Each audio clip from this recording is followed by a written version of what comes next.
Olá pessoal, hoje nós vamos falar sobre a importância da megafauna marinha para o ecossistema do planeta.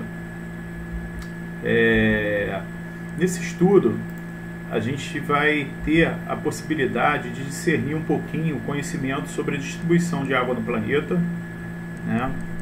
O oceano e uma parte da sua biodiversidade imensa, então a gente vai falar um pouco aqui de uma pequena fatia.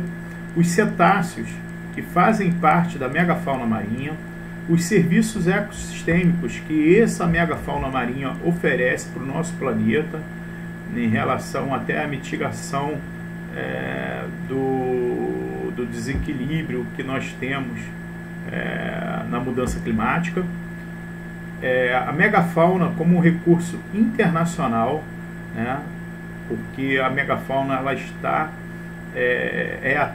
atores no mundo todo, e a importância da pesquisa e do conhecimento para que possamos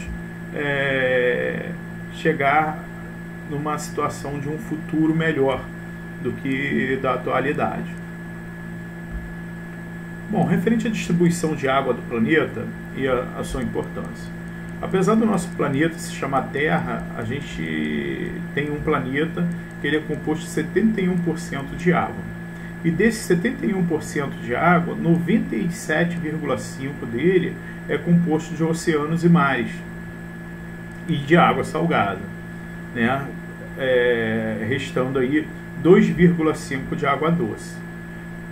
E desses 2,5% de água doce, mais de 75% estão concentrados nas calotas polares e em geleiras. Isso, o gelo das calotas polares e as geleiras são constituídas de água doce, tá, pessoal? E na atmosfera a gente tem, né, em forma de nuvens, a gente tem 0,04 de água doce, e no subsolo nós temos uma reserva de 22,4 de água potável, doce no caso. E o que sobra são os lagos, rios e pântanos, que tem 0,36%.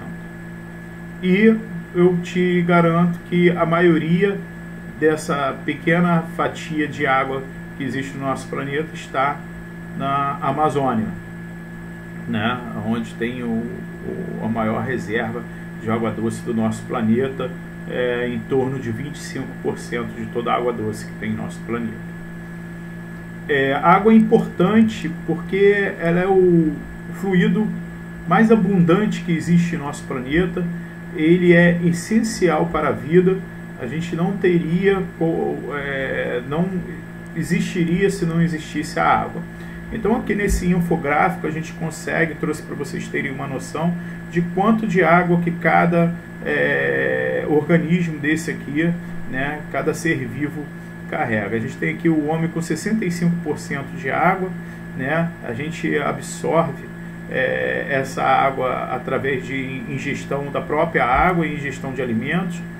Tanto a gente como os mamíferos que estão aqui representados pelo rato, que tem 67%, e a vaca, que tem 52%, né? E a perda é por transpiração, formação de urina e formação de fezes também. Uma hortaliça como a alface aqui tem 95%, né, de fluido, de água, né? A absorção dela é pelas raízes e tem a transpiração através das folhas, elas perdem água. Tem a medusa, que é um organismo marinho, bem próximo da água viva, também composta de 90% de água, e a cenoura 90% de água, tá? O leite que bebemos, né, extraído da vaca, ela tem 87% de água. Esse animal que está aqui pulando é uma jubarte, uma baleia jubarte, que é uma baleia de minha preferência. Eu coloquei ela aqui para ilustrar a apresentação. Vamos, seguindo. Os mares, né, os oceanos, eles têm vários ciclos dentro do seu habitat, né? E um dos ciclos mais conhecidos, que desde o primário a gente acompanha, é o ciclo da água. Botei aqui como exemplo, né? Que é condensação, evaporação, condensação, a transpiração, né? Precipitação faz a infiltração, e a água tem esse ciclo que envolve o oceano, né? Para vocês entenderem melhor a distribuição da água. E além desses ciclos, nós temos alguns ciclos químicos, né? Que é o ciclo do carbono, o ciclo do hidrogênio e o ciclo do fósforo. Não entrarei em detalhes, porque nosso tempo não é tão extenso assim para que possamos entrar em detalhe, mas é muito importante que para um estudo dentro da biodiversidade marinha e da cultura oceânica seja avaliado esses ciclos, tá? Nossos oceanos é o maior reservatório de organismos do planeta, né? Nós temos vários tipos de espécies marinhas que vivem. Aqui botei exemplos de algumas. Temos mais de 150 mil espécies de organismos, e se formos contar os micro-organismos, a gente passa de centenas de milhares de organismos. E organismos mesmo e tanto organismos como micro-organismos que a ciência ainda não conseguiu estudar a respeito, de tanta imensidão que tem de conhecimento os nossos oceanos. E vamos falar da megafauna. Para começar a falar da megafauna, nós precisamos saber quem são os cetáceos. Os cetáceos, eles são divididos em dois grupos, que são os misticetos, né, que são conhecidos com a sua característica principal de não possuírem dentes. Eles possuem barbatanas ao invés de dentes, né, e essas barbatanas aqui, elas têm umas cerdazinhas no final. Essa aqui é uma foto de uma baleia cinza, aqui de boca aberta. Você consegue ver as barbatanas dentro da boca. E elas são compostas, esse grupo é composto pelas baleias verdadeiras, que são as baleias, as grandes baleias, né? A maioria das grandes baleias são compostas nesse grupo. E os odontocetos, que são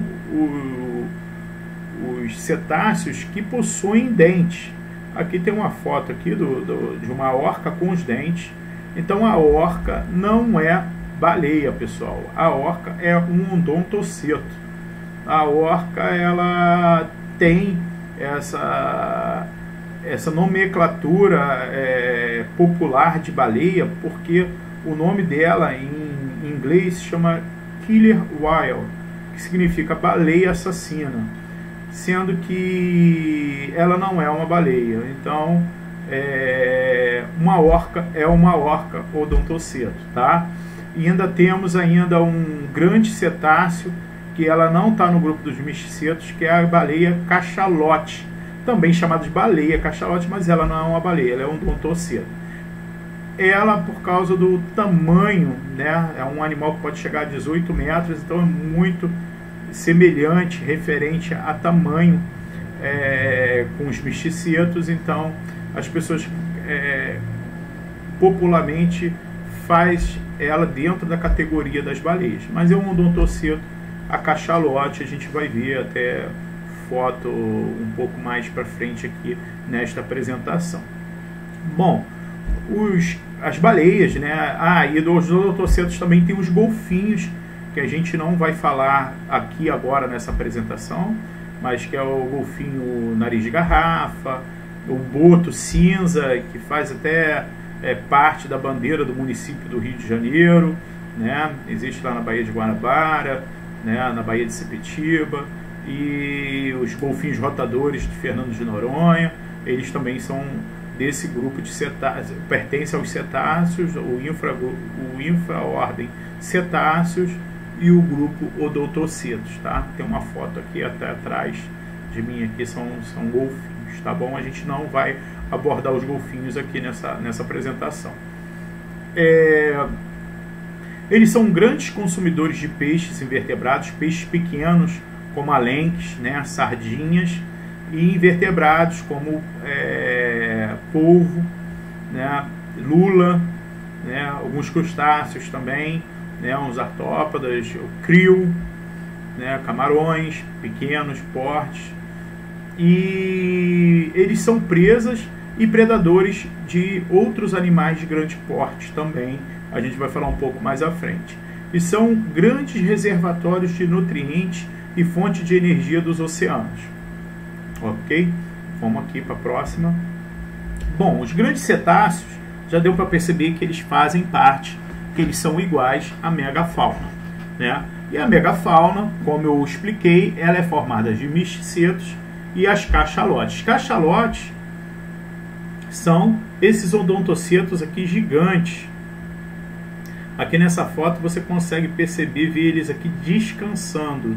Eles estão aqui num transe aqui de descanso, nessa foto, né? E aí uma grande pergunta: baleia dorme? Bom, pessoal, baleia ela não dorme, ela descansa. Ela tem todos os cetáceos, até os golfinhos, né? Os grandes misticetos e os odontocetos, as orcas, cachalotes, elas têm um mecanismo no cérebro dela que, quando elas precisam descansar, uma parte do cérebro ela para de funcionar e a outra parte fica funcionando, porque a respiração dos cetáceos é voluntária, não é involuntária igual a nossa. A gente não consegue prender a respiração até morrer. Em algum momento, inconscientemente, a sua mão sai e você respira. A baleia não, a baleia ela precisa estar consciente para ela poder respirar. Se ela não estiver consciente, ela morre afogada, né? Então, o cérebro dela, esse mecanismo, né, peculiar das baleias, faz com que uma parte do cérebro descanse e a outra parte fique funcionando as funções vitais, que seria um transe, onde vai levar ela até a superfície para que ela possa buscar o ar e retornar a submergir. Por quê? Porque cetáceos são animais, são mamíferos de vida integral na água. Eles em nenhum momento eles saem da água, né? São os maiores seres viventes da atualidade. A gente não tem nenhum animal que seja registrado, que seja maior do que uma baleia azul. A gente vai ver aqui a proporção de tamanho dela para outros animais. E elas se alimentam, elas descansam, acasalam e reproduzem e amamentam tudo dentro da água. Então são animais super interessantes, mamíferos, né? Super interessante. Essa foto aqui embaixo é uma baleia cinza, junto com um juvenil aqui, um filhote, né, representando aqui a parte de amamentação, reprodução que é feita no mar. Vamos lá. Como eu já adiantei para vocês, o spoiler, né? A megafauna são os maiores animais da atualidade. Quando a gente fala em megafauna, a gente sempre vai falar em baleias. A gente tem um tubarão que se chama tubarão-baleia, que é considerado uma megafauna também. Mas hoje a gente vai dar, não prioridade, mas a gente vai falar dessa parte da biodiversidade marinha que é tão importante, né? Hoje o engajamento desse trabalho é em cima dos grandes cetáceos. Então aqui são os maiores cetáceos que a gente tem na megafauna, que é a baleia azul, que pode chegar a 30 metros de comprimento. A gente tem a baleia fim, que é conhecida também como baleia comum, que pode chegar a 25 metros. É provável que tenha animais que possam ter, por exemplo, tem registro de baleia azul com 32 metros. Mas esse aqui é o padrão desses animais, tá? Tem a baleia franca, conhecida aqui no nosso litoral brasileiro aqui como franca, né, que é a baleia certa, traduzindo aqui ao pé da letra, que pode chegar a 20 metros. No sul do nosso país tem bastante indivíduos. E a gente tem a baleia que eu mais gosto, que eu já revelei para vocês, que é a baleia jubarte. Essa baleia ela faz uma ação migratória de São Paulo, ali, o norte de São Paulo, até o norte da Bahia, né, ali entre a Bahia e São Paulo. Ela faz uma migração durante um período do ano, que eu vou falar um pouco mais à frente, e que ela é super acrobática, pula todas as fotos, todas as reportagens que vocês virem, pelo menos 90% das melhores fotos de exibição desses animais, provavelmente vai ser uma jubarte, que ela é a que dá o show, por isso que eu gosto muito dela. Bom, aqui a gente pode ter uma foto com uma comparação de alguns animais que a gente conhece, animais terrestres, que a gente conhece e que possamos fazer uma comparação com a baleia azul. Aqui, né, o gorila, cavalo, urso, aqui o elefante africano, tem aqui um outro bichinho que não sei se é um lobo ou uma hiena, rinoceronte, tem o elefante indiano, urso polar, leão, tigre, búfalo, crocodilo, um avestruz, uma ema, um hipopótamo, uma girafa, um ser humano e um cachorro. Vocês podem ver que aqui eles estão praticamente em fileira e olha quantos animais fizeram aqui para poder chegar ao comprimento desse animal. Como já disse aqui, a baleia azul pode chegar aos 30 metros aqui. Representação de uma pessoa aqui de 1,70 m, próximo, né? Uma baleia, ela pesa até 190 toneladas. É muito peso. 2 ônibus em fila indiana, né? Eles não conseguiriam chegar ao comprimento da baleia azul. E cada ônibus desse aqui tem em torno de 12 toneladas, né? 12 metros e 12 toneladas e meia. Então aqui a gente teria no máximo 25 toneladas. E passa aqui um pouco, deve chegar a torno aqui de 30% mais ou menos do peso total de uma baleia. E aqui em fila indiana também, aqui enfileirado, 7 fuscas, que seria mais ou menos ao tamanho de uma baleia azul. Cada fusca aqui pesando 800 kg, não chega nem a 1 tonelada. A gente teria aqui em torno de 6 toneladas, aqui um pouquinho mais, para poder chegar a uma baleia. Não, nem peso, né? Peso não dá nem pro cheiro, mas aqui a gente teria 7 fuscas de 4 metros para poder chegar próximo aí do comprimento de uma baleia. Então a gente já tem aqui uma noção da proporção do tamanho desse animal, referente a outras coisas que a gente já conhece aqui, com mais frequência a gente consegue ver. Vamos lá. Opa, não, é aqui mesmo. Tá. O que acontece? A ciências nos oceanos, ela teve uma demora para poder pesquisar esses grandes animais. Aqui eu destaquei algumas coisas para a gente entender um pouquinho melhor. O movimento de pesquisa oceanográfica e de biologia marinha, ela só começou a dar um movimento, um destaque mais forte depois da Segunda Guerra Mundial, porque depois da guerra que foi percebido que os mares, apesar de nós termos navegações anteriores, né, colonizadores, mas foi estrategicamente, o mar ele foi visto mais estrategicamente referente à sua composição geológica, a sua composição de biodiversidade. Então, a partir da Segunda Guerra Mundial, e aí começou a chegar também equipamentos, né? A guerra ela movimentou muito a tecnologia da época para que a gente chegasse a essa atualidade que nós estamos, né? As populações de baleias, elas sofrem uma caça comercial há mais de 1000 anos, né? Vou falar um pouquinho aqui na frente, aqui, referente a essa caça comercial, né? Lógico que a baleia é caçada há muito mais tempo, mas de forma comercial deve ter em torno aí de 1000 anos, né? Que deu um declínio acentuado muito grande nas populações, né? Hoje a gente vê alguma recuperação, mas bem sutil, de algumas espécies de baleia.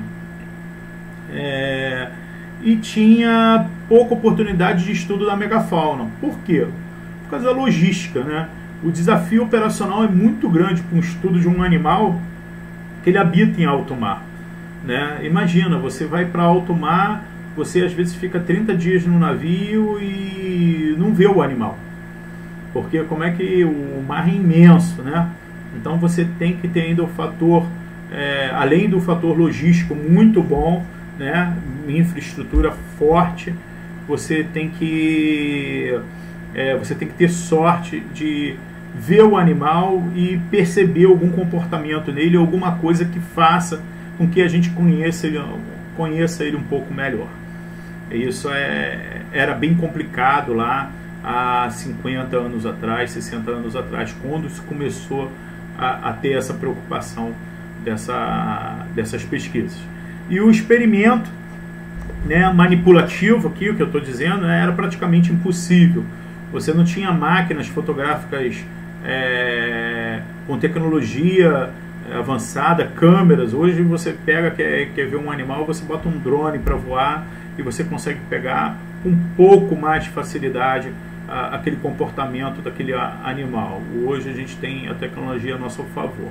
Mas, porém, a gente tem contrapartidas. Hoje ainda sofre de falta de investimento, não era diferente no passado, e hoje ainda a gente tem algumas formas de pesquisar, mas ainda falta muito investimento. Pelo menos aqui no Brasil a gente precisa muito de investimento referente a pesquisas, né? Aqui na nossa área marinha que a gente está falando, da megafauna, mas é lógico que isso abrange muito mais do que só isso aqui que eu estou falando. E antigamente, como é que era visto a ciência, né, o ecossistema? Ele era uma medida de baixo para cima, era visto os produtores primários, que eram animais costeiros, animais que eram fáceis de se observar, e por ele a gente controlava a estrutura ecossistêmica toda. Sendo que, como a baleia é um topo de cadeia trófica, né? Você não consegue medir o ecossistema por produtores primários. Isso era uma coisa que demorou muito a se perceber, que todo o mecanismo ecossistêmico ele teria que ver a cadeia como um todo e não só uma parte dele. Bom, como já disse, né, as baleias lá 1000 anos depois de Cristo, né, há 1000 anos atrás, praticamente, a gente tinha lá as baleias como bens de consumo. Então essa caça comercial, né, ela começou a ser feita no País Basco, que ficava ao norte da Espanha, né? Lá começou essa caça. Aqui nesse mapa você consegue ver bem aqui entre a França, mas pertence aqui ao território da Espanha. E na época não existia petróleo, ainda não era extraído petróleo. Então a caça comercial se aproveitava quase tudo de uma baleia. A carne, o óleo era utilizado como combustível e lubrificação de equipamentos industriais, né? A gente tinha os ossos, que eram estruturas que eram utilizadas em móveis, em mobília, era utilizado também como utensílios domésticos e até mesmo como esculturas, né? Tinha gente que fazia escultura com os ossos de baleia para poder enfeitar casas de show, de espetáculo. E especificamente aqui a cachalote, ela tem uma substância na cabeça que se chama espermacete, né, que é muito viscosa e ela é parecida muito com a parafina que nós conhecemos hoje da vela. Então esse produto ele era utilizado para poder fazer velas e também pomadas farmacológicas, entendeu? Que era utilizado como um remédio na época. Então agora vamos falar sobre os serviços ecossistêmicos associados às baleias, porque a ideia é que a gente tira essa ideia do milênio passado, que as baleias elas só serviam para a gente como bens de consumo. referente à carne, o óleo, né, que hoje ainda a baleia é muito caçada, ainda tem. O Japão e a Noruega são dois países que caçam muito a baleia na atualidade, e eles têm um argumento não muito embasado, que além de ser uma carne farta, a presença da baleia ela diminui o estoque pesqueiro, e não é de fato verdade isso, e a gente vai confirmar isso daqui a pouquinho. Eu vou falar um pouco sobre isso. E a produção, né, a reprodução de baleias, ela é muito complexa, porque uma baleia, né, assim, de forma geral, ela leva de um ano, 12 meses a 14 meses para poder gerar um filhote. Geram um filhote de cada vez. E ela ainda leva mais um ano para poder cuidar dessa cria, até que ela possa andar, se cuidar sozinha, né, como juvenil, né, já se aprontando para adulto. E às vezes a fêmea ela pode levar até 2 anos de recuperação daquele processo de gestação e cuidado que ela teve com o filhote, porque ela se alimenta muito menos, enfim, e acarreta outras coisas, né? A gente tem bastante impactos humanos também referente a isso, que faz retardar esse processo. Não tem como se comparar com um porco que dá 10 crias, né? E com 4, 5 meses só estão todos a ponto de consumo, e daqui a pouco a porca bota mais 10 porcos, enfim, tem 4, 5 vezes ao ano, né? A fartura de carne é um animal doméstico, né? E a gente aqui está falando de um animal selvagem, né? De um animal que vive na natureza, e ela tem muito mais para trazer como benefício viva, que é o que a gente vai ver aqui nos serviços ecossistêmicos, do que morta, né, para poder fazer um consumo de carne. Bom, então os serviços ecossistêmicos associados que a gente tem aos grandes cetáceos são que eles são sentinelas do ecossistema, né, do próprio ecossistema. Eles têm a capacidade de fertilização marinha, fertilizante marinho, né, as quedas em cáliz, né, como distribuição de energias e nutrientes, a suspensão de sedimentos, que tem uma capacidade de trabalhar igual uma ressurgência, a gente vai falar sobre isso também. Avistamento de baleias, na realidade, é no ecoturismo, né, que tem o whale watching, que é avistamento de baleias, né, é o turismo para que possam ver baleias. E a gente tem o sequestro de carbono, que hoje é a tecla da mudança climática, que é o que todo mundo está preocupado, o que vai acontecer com o nosso meio ambiente referente ao dióxido de carbono que é solto na nossa atmosfera, e como a gente vai solucionar isso nas grandes indústrias.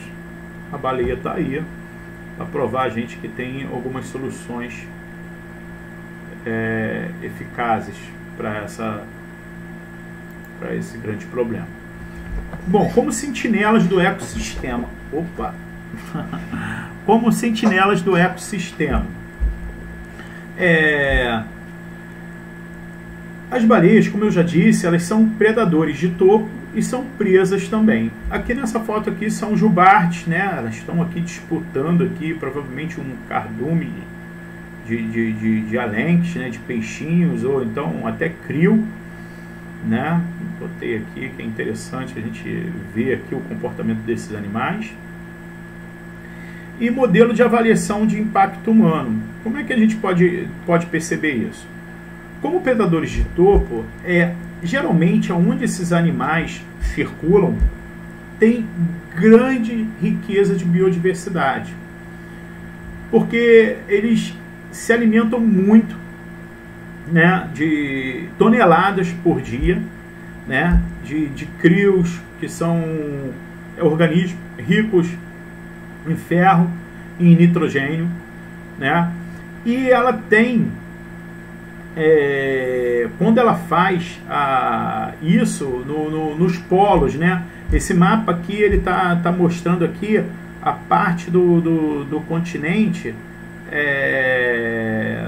perdão, a parte do continente não, o hemisfério sul, né? A gente consegue ver o Brasil aqui, os Estados Unidos está para cima, no hemisfério norte também tem as migrações, mas aqui está mostrando a migração das baleias jubartes, né? Cada linha dessa aqui, ó, vocês podem ver que tem a letra A, letra B, letra C, letra D, E, a F e a G. Cada linha dessa é um tipo de grupos, né, de populações de jubartes que fazem a migração no hemisfério sul. Então, o que eu quero dizer para vocês? Que aonde essas baleias estão, geralmente a biodiversidade ela é muito rica, porque ela tem alguns serviços que ela presta ao ecossistema. Quando ela está se alimentando de crio aqui próximo à Antártida, né, ali ela consegue fazer as bombas de baleia, né, que são os excrementos. Então ela come o crio, né, se alimenta e depois solta os excrementos dela. Esses excrementos são grandes fertilizantes para fitoplânctons.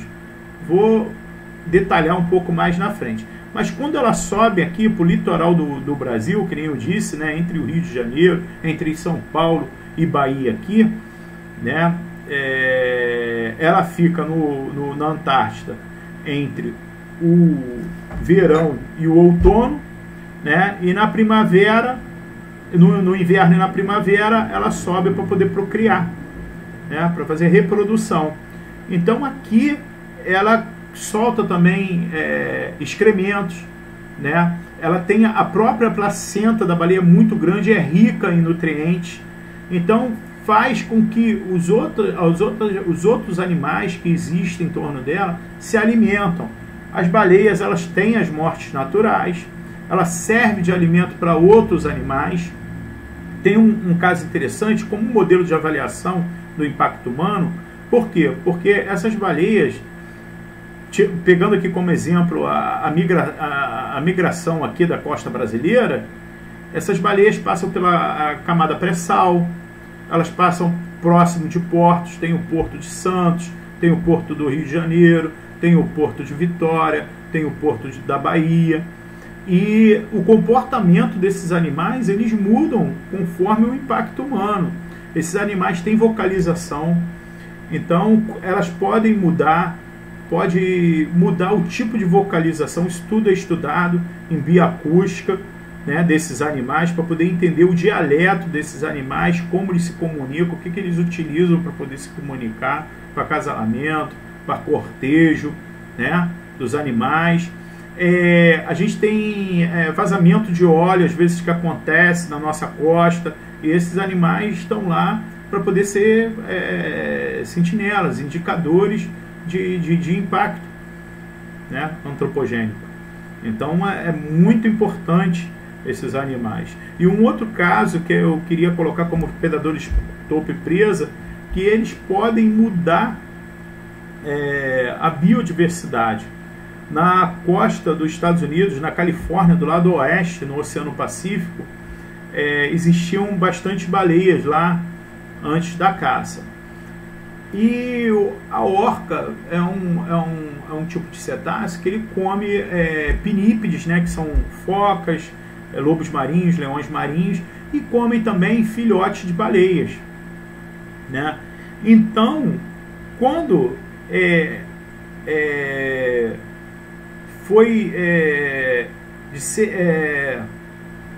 essa população ela foi dizimada, né, foi diminuída, a orca ela perdeu algum tipo de alimentação, né? Ela começou, então ela teve que mudar o tipo de alimento que ela estava acostumada a comer, que era o quê? Filhotes de baleias, né? Um tipo de alimentação que ela tinha, ela teve que substituir. Então ela passou a comer algumas lontras da costa da Califórnia. E o que acontece? A costa da Califórnia, ela tem as kelpis, que são aquelas florestas dentro do mar, e que são cheias de ouriço. As lontras, que começaram a ser comidas pelas orcas, elas deixaram de comer esses ouriços. E esses ouriços acabaram com as florestas de kelpis que existiam na costa da Califórnia. O que teve? Uma dispersão de peixes, porque os peixes se alimentavam dessas florestas de kelpis. Então, a falta da baleia lá em cima, ela chegou até a base da cadeia trófica, que são as kelpis, que é o produto, né, produtor primário de alguns peixes, de alguns outros animais, né, que faziam parte daquela alimentação. Então, isso é a cadeia trófica sendo impactada por falta de baleias no oceano. Ok? Bom, sobre suspensão de sedimentos. Isso aqui é muito interessante porque a suspensão de sedimentos, ela tem a ver com o padrão de mergulho e movimento das baleias, né? Aqui tem um gráfico de uma baleia que ela desce para se alimentar. Tem muitas baleias, uma cachalote, por exemplo, ela pode descer até 300 metros de profundidade para caçar grandes lulas, né? As lulas colossais que eles chamam. Então, só esse movimento de mergulho e retorno à superfície, ela tem a batida de cauda e é um animal imenso, então ela faz muito movimento da água. Isso faz com que os fitoplânctons se emergem novamente, né, na linha d'água. E o fitoplâncton, além do ferro e do nitrogênio, que é muito importante para ele precisa de luz, né? Ele é um animal fótico, por quê? Porque ele faz fotossíntese, né? É clorofilado, ele precisa de iluminação para poder fazer a restauração, né? Ele pega o carbono, né, e recupera ele e transforma em oxigênio. Então só aí você já consegue entrar na condição lá do sequestro de carbono. Então, indiretamente, só pelo movimento da baleia nos mares, você já consegue que os fitoplânctons dê um resultado positivo para a nossa atmosfera em relação ao ar, né, a qualidade do oxigênio, né? E lembrando a vocês que não é a floresta amazônica que é o pulmão do mundo. O oceano é o pulmão do mundo. Por quê? Porque o fitoplâncton é o maior produtor de oxigênio que nós temos no nosso planeta. Tá? O fitoplâncton são microalgas que fazem esse papel muito importante. A floresta tem a sua importância, mas o fitoplâncton tem muito mais quantidade de serviço referente à nossa atmosfera do que a floresta amazônica. Beleza?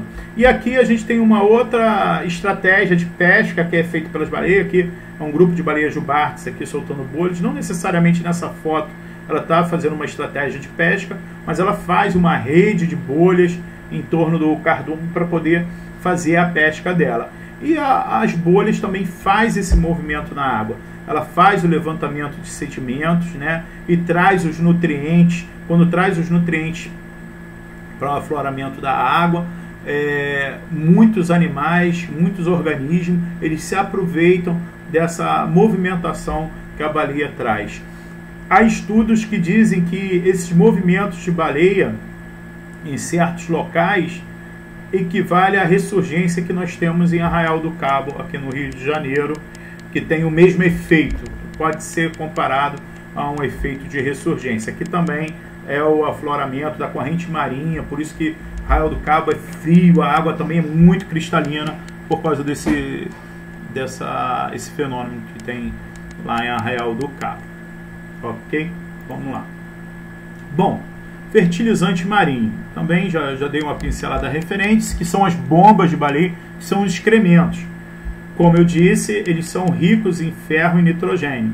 Aqui são as cachalotes, né? Falei para vocês que elas têm uma capacidade de mergulho muito uma capacidade de mergulho muito profundo. Perdão. E quando elas retornam, elas soltam esses excrementos que são verdadeiros fertilizantes para os fitoplânctons. Eles dão capacidade perdão. Eles dão capacidade do fitoplâncton produzirem muito mais do que uma capacidade normal se não tivesse esses fertilizantes, né? Por quê? Porque eles precisam de ferro e nitrogênio em grande quantidade, e isso aqui é escasso. Imagina, dentro no oceano adentro, né? Lá em offshore, bem fora do oceano, a gente não tem abundância desses elementos químicos que a baleia faz esse serviço ecossistêmico para o nosso planeta. Quedas em cáliz. Aqui é uma situação muito interessante, porque, como eu disse, dentro do oceano, né, bem afastado do nosso continente, é muito remoto, e lá tem animais que precisam de nutrientes, de energia, como o tubarão branco aqui. Nessa foto que vocês estão vendo aqui, uma jubarte morta, né, boiando por causa da gordura, e aqui um tubarão branco se alimentando dela. Provavelmente nesse local aqui deve ser muito pobre de nutrientes e energia, e a gordura da baleia tem muita energia, então ela serve de alimento para alguns outros animais que existem em áreas remotas, como também no fundo oceânico. É lógico que aqui os animais, as aves, tem aves que comem, outros dotocetos como orca também se alimentam aqui, né? E quando uma parte dessa gordura é consumida por esses animais, a ossada da baleia é muito pesada, então ela acaba afundando, que é a queda da baleia. Essa queda da baleia é muito importante também, porque quando ela eu não comentei que ela em vida, uma baleia, não, mas mais na frente eu vou comentar. Aqui, por exemplo, quando ela desce, essa baleia, ela cai, né? Ela desce no fundo, no assoalho, às vezes até 1 quilômetro de distância. Ela alcança locais que tem uma população endêmica, né? De seres que não tem também riquezas de nutrientes, energias. Então ela serve de nutrição, e a ossada dela serve de abrigo para alguns desses animais nas profundezas, né? Tem uma foto aqui no próximo slide que vocês vão entender um pouquinho melhor isso que eu estou dizendo. E ainda tem a parte de encalhe. Olha essa galera aqui, esses ursos polares aqui, que inclusive são mamíferos marinhos, tá? São considerados. Por que o urso polar é mamífero marinho e o urso pardo não é? Por causa da alimentação, pessoal. O urso polar, ele só se alimenta de organismos marinhos, tá? Eles não têm outro tipo de alimentação. O urso pardo, ele come frutas, come outras coisas, né? Ervas, raízes. Então, por isso que ele não é considerado um mamífero marinho. E o urso polar é considerado um mamífero marinho por causa da alimentação. Isso é muito interessante saber disso. Então aqui essa galera está feliz, porque aconteceu? Essa baleia aqui correu, e ela, antes que pudesse afundar, ela foi boiando até a margem aqui. Aqui não parece que tem gelo, mas geralmente na geleira, né, no Ártico, a balinha chega lá no lugar, e às vezes esse urso aqui está semanas sem comer, porque o alimento é muito escasso. O cara tem que ficar esperando uma foquinha da mole para ele poder ir lá e se alimentar. Chega uma baleia dessa, ele fica comendo aqui umas 2 semanas, né? Fonte de alimento energético para animais terrestres, tá? Então, referente a quedas em cáliz, a gente tem esse benefício que as baleias trazem, a megafauna marinha traz para o ecossistema. Perdão. Bom, sequestro de carbono. Aqui a gente pode ver a foto de animais das profundezas, né? Algumas espécies aqui, alguns polvos, e tem aqui também umas quimeras, né? Que são alguns peixes das profundezas, e aqui uma carcaça de baleia sendo consumida. Isso aqui é um vídeo, é muito interessante. Na internet você consegue, se botar queda de baleia lá, você consegue ver o vídeo por inteiro. É muito interessante você perceber como esse animal é consumido aqui, como eles usam isso aqui como abrigo também. É praticamente um reino endêmico lá das profundezas é utilizado aqui. Bom, o que eu ia dizer para vocês, porque eu disse que a baleia, quando afunda, ela faz o sequestro de carbono também. Aqui, quando ela desceu aqui, ela levou várias toneladas de carbono aqui para baixo. Isso aqui é um sumidouro, pessoal.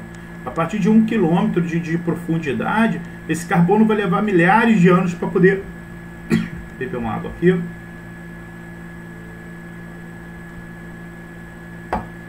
Esse carbono que desce junto com a carcaça dessa baleia vai levar milhares de anos para poder retornar à atmosfera. E a baleia viva, ela também tem carbono depositado devido ao tamanho dela. Isso aqui é uma baleia fim. Essa baleia aqui tem em torno de 17 metros. Imagina o tanto de carbono que tem depositado, né?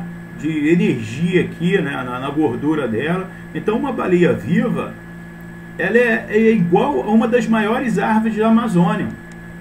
Ela tem esse comparativo, porque ela guarda muito carbono nela devido ao tamanho dela, a biomassa que existe nesse animal. E como já expliquei, né, quando ela afunda, ela leva esse carbono junto com ela e ela está tirando o carbono. Então, além da fertilização do fitoplâncton para poder fazer a manutenção, né, da nossa atmosfera, ela também carrega o carbono, faz o sequestro do carbono de forma muito eficaz referente ao sequestro do carbono. Ok? Bom, avistamento de baleias referente ao ecossistema. Como eu disse para vocês, no mundo todo existe o whale watching. Esse whale watching, como é que ele começou? Na década de 80, um senhorzinho tinha um barquinho lá na Flórida e as baleias cinzas são migratórias do Ártico, né, do Alasca também, na parte do Pacífico, mas aqui na parte do Atlântico, elas descem do Ártico até a Flórida para fazer a reprodução delas, igual as jubartes fazem no hemisfério sul para a costa brasileira. E esse cara, acredito que seja pescador, não sei, enfim, tinha um barco, né, conhecia a região, e ele botou uma plaquinha na praia dizendo assim: pague $1 para poder ver baleia. E assim começou o primeiro trabalho de avistamento de baleias como ecoturismo. Essa é a história que começou. E hoje é um tipo de atividade que gera milhões de dólares no mundo todo. Eu botei essa foto aqui para vocês verem. Não sei certamente em que local do mundo que fica, mas você vê a estrutura desse barco, o tamanho desse barco, a quantidade de pessoas que estão aqui para poder ver baleias pularem, filmar, gravar. E aqui geralmente é contratado um biólogo para poder falar, contar como a baleia age, como que ela é, e todas essas informações que eu estou passando aqui para vocês e muito mais, né, da região, né, fala da região, biólogo. Então é um tipo de atividade que gera emprego, né? Esse é o tipo de serviço que esse animal presta, a megafauna marinha presta. Ela gera emprego aqui do barqueiro, do marinheiro, né, do guia turístico, do biólogo que está aqui, além de estar trabalhando aqui, instruindo, né, fazendo uma educação ambiental com os turistas aqui, né, de conservação, de conscientização, de conhecimento. Ele também está de repente tirando uma foto, fazendo alguma observação que vai servir como linha de pesquisa para alguma coisa futuro, né? E recursos também, imagine que esse pessoal todo que está aqui, eles precisam almoçar, eles precisam se hospedar numa cidade que eles estejam. Se eles estão turistando numa cidade, eles precisam fazer hospedagem, fazem compram souvenirs. Então, assim, isso traz para as comunidades locais muito recursos, né? Há pouco tempo, em 2019, eu li uma reportagem que agora aqui em Vitória, no Espírito Santo, eles começaram a fazer esse tipo de atividade de ecoturismo com baleias, né? Na temporada que a Jubarte está no litoral de Vitória, né? A Prefeitura de Vitória, ela arrecadou mais de R$1 milhão só com esse tipo de atividade, no setor hoteleiro, no setor de alimentação, no setor de turismo. Então, é um serviço ecossistêmico bem eficiente e monetário, né? Dentro da economia. E ainda incentiva a sensibilização e conservação do animal. Eu falei para vocês que tem uma sutil, né, que está tendo um aumento de população. As jubartes do litoral do Brasil é uma população que está tendo um aumento, sim, de indivíduos, tá? De alguns anos para cá. Sutil, mas está tendo. Bom, a megafauna como recurso internacional. Dito isso, eu tenho aqui alguns dados em números, né? Biólogo, ele tem a função de levantar informações de pesquisa referente a comportamento, referente ao meio ambiente, né? Ele não está muito preocupado em precificar o animal, né? Ele está preocupado em entender como o animal vive, se um animal morreu, por que ele morreu, se o animal está entrando em extinção, por que esse animal está entrando em extinção. Porém, quem faz contas são os economistas, são os engenheiros, são os administradores, né? Os contadores. Então, só que tudo nesse mundo é precificado, menos duas coisas, que é o ar ainda, né? Que é o ar, né? E a água. Fora isso, tudo é precificado. Então, esses animais foram precificados para que nós possamos ter ideia de quanto de valor econômico para um país, né? Para um estado ou para o mundo, esse animal tem de valor vivo, né? Atuando no teu ambiente natural, que são os oceanos. Então, uma baleia viva vale milhões, né, de dólares, falando em dólares. E no Brasil, 82,5 bilhões de dólares. Isso é segundo o Fundo Monetário Internacional, tá? Em 2019. O ecoturismo, aqui eu dei esse exemplo lá atrás. O ecoturismo em Vitória, no Espírito Santo, R$1 milhão de faturamento em 2019, um ano, né? Estima-se que tenha pelo menos 1,3 milhões de grandes baleias no planeta. Elas equivalem a 4 florestas amazônicas, absorvendo 40% do CO2 do planeta. Então, olha a comparação que nós temos aqui. Como é interessante. E a recuperação da população, né? Isso aqui é referente à caça comercial. Desde que foi feita a caça comercial há 1000 anos atrás, né, que a gente tinha outra população, né, muito mais abrangente. E se for pesquisas, né, pesquisadores chegaram à conclusão que se essa recuperação dessa população aumentasse ao ponto de chegar antes da caça comercial, da dizimação da população, aumentaria para 160 mil toneladas de sequestro de carbono ao ano no planeta. Então é muito expressivo esses números. Só que alguns números para vocês poderem ter uma ideia do que a gente está conversando aqui. Bom, e qual é a importância disso? Mas, César, por que você está falando sobre isso, né? As baleias? Então, qual é a importância da economia e o conhecimento referente à megafauna marinha? A economia azul. Hoje se fala muito na economia azul. O que é a economia azul? É a associação de componentes econômicos, né, do nosso país e de forma do Fundo Monetário Internacional, enfim, com a valoração da natureza e a saúde dos oceanos. A gente precisa trabalhar os oceanos. Inclusive, tem a cultura oceânica, que é um engajamento que a Unesco está fazendo, né, em forma de educação mundial, né, que ela vai acontecer do ano que vem, 2021 até 2030, que é uma conscientização geral.